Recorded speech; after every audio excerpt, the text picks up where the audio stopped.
Hi everyone, my name is Douglas Osto, and I'm making this short video just to give a shout out to everybody who might be interested in my latest book. It's called Altered States, Buddhism and Psychedelic Spirituality in America with Columbia University Press. There's some you can order now on Amazon in hardback. The e-version and paperback versions should be soon to follow. So basically, I wrote this book because I was interested in a question, and the question was, what's happened in the relationship between Buddhism and psychedelics since the 60s? I mean, it's kind of cliche these days to connect the sort of Buddhism and psychedelics with the counterculture, with the hippie culture, with the alternative culture back then. And there's a common narrative trope that baby boomers would tell a story something like, yeah man, back in the 60s I blew my mind on acid and it turned me on to Buddhism.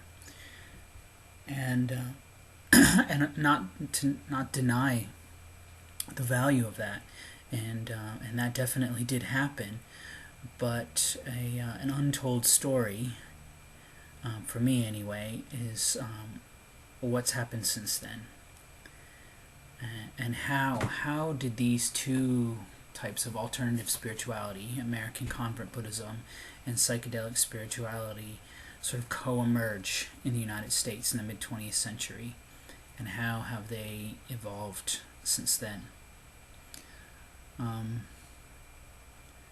Obvious inspiration for this book were the Tricycle Special Edition on Buddhism and Psychedelics that came out in the mid-90s, and then Zigzag Zen, which came out early 2000s, which is more or less based on the Tricycle Special Edition with some added material. And particularly intriguing for me were comments made by Eric Davis in Zigzag Zen about sort of the continued use of psychedelics among American convert Buddhists of subsequent generations, not just the baby boomer, but from my generation, his generation, Generation X, as they say, and then Y, etc., etc. So what I wanted to do is to look at these issues. Now, for people who might know this about me, I was trained in sort of classical Buddhist studies as a philologist, and have worked on, up till now, early Mahayana Buddhism. So you might be wondering, why would someone who worked on ancient Indian Mahayana Buddhism be interested in Buddhism and psychedelic spirituality? Well, one really important point of contact for me was the descriptions of visionary experiences that I read in Mahayana Sutras, particularly the Gandavyuha Sutra, which I've studied for more or less 20 years, and accounts of psychedelic experiences. And some of these features include geometrically repeating patterns,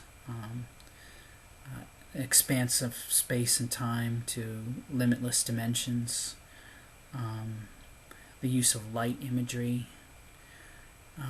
All these things seem to point to some kind of shared origin, possibly in human physiology, in human psychology. People involved in psychedelic spirituality would refer to my text or to the Avatamsaka, which is popularly known as the flower ornament scripture, as being psychedelic.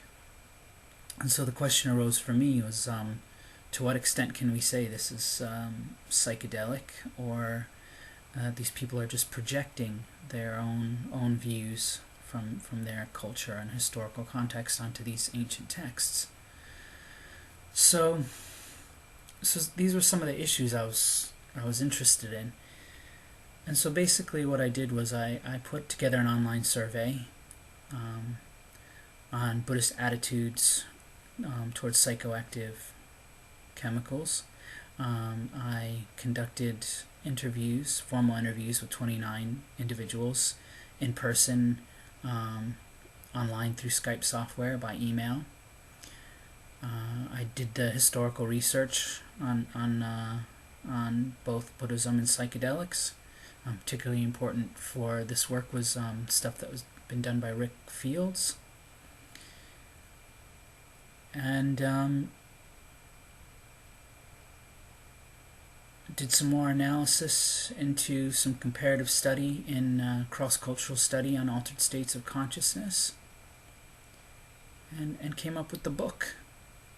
So, I mean, the basic structure of the book is that after the introduction, we have the first chapter is called Buddhism and the Psychedelic Connection, which sort of looks at where these possible overlaps might be. I look at some of the demographic data, which seems to show that the cohort of American Buddhists who are interested in psychedelics is the same cohort who are interested in convert Buddhism, namely white, well-educated, upper middle class people. I look at the psychedelic revolution, which is more or less a historical overview of psychedelic spirituality from the 50s up to the present. I look at what I call the Buddhist revolution, which was basically the rapid growth of Buddhism from the 1950s up to the present. Then I have 3 chapters dealing with basically 3 main categories of what I see different convert Buddhists relating to psychedelics. The first one's called Opening the Door. The next chapter is called Closing the Door, and the chapter after that is called Keeping the Door Open.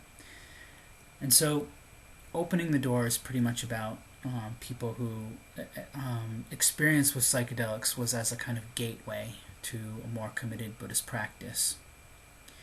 Closing the Door looks at people who tried psychedelics and then for whatever reason decided to discontinue their use as their practice of Buddhism became more committed.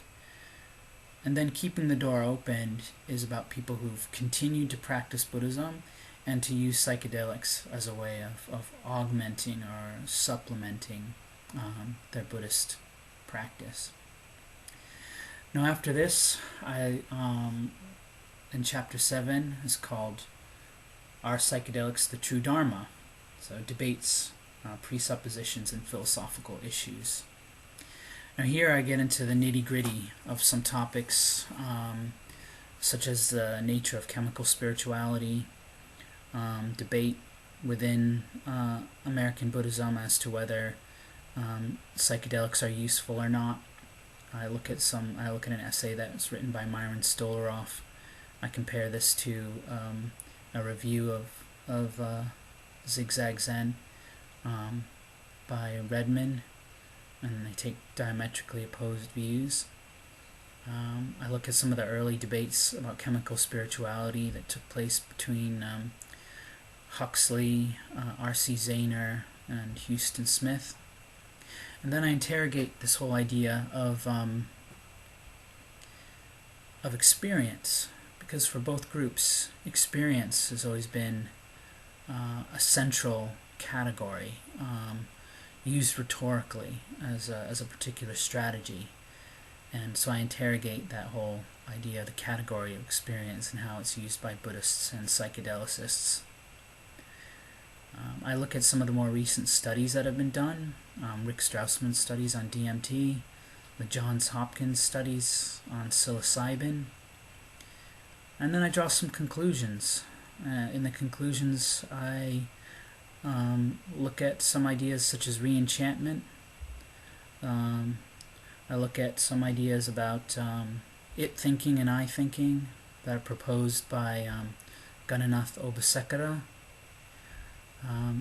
I explore an idea that was introduced to me by Eric Davis, that we can look at American psychedelic Buddhism as a kind of tantra, or neo-tantra, or as what he calls a sort of a homegrown American tantra.